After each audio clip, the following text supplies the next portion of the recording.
33 पैकी 14 स्मशानभूमींचे smart city योजनेअंतर्गत नूतनीकरणासाठी 18 कोटी रुपयांचा खर्च. सोलापूर महानगरपालिकेच्या क्रांतिज्योती सावित्रीबाई फुले सभागृहात आज महापौर विनायक कोंड्याल यांच्या अध्यक्षतेखाली शहरातील स्मशानभूमीबाबत आढावा बैठक पार पडली. शहरातील 33 स्मशानभूमीपैकी 14 स्मशानभूमींचे स्मार्ट सिटी योजनेअंतर्गत नूतनीकरण करण्यात आले असून त्यासाठी सुमारे 18 कोटी रुपयांचा खर्च करण्यात आल्याची माहिती देण्यात आली.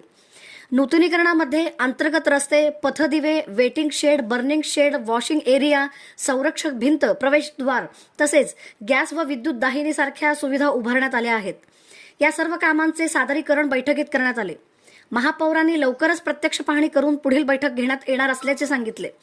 स्मशानभूमी या नागरिकांच्या संवेदनशील गरजांशी संबंधित सुविधा असल्याने स्वच्छता, सुरक्षितता आणि मूलभूत सोयी उत्तम दर्जाच्या असाव्यात अशा सूचना त्यांनी अधिकाऱ्यांना दिल्या.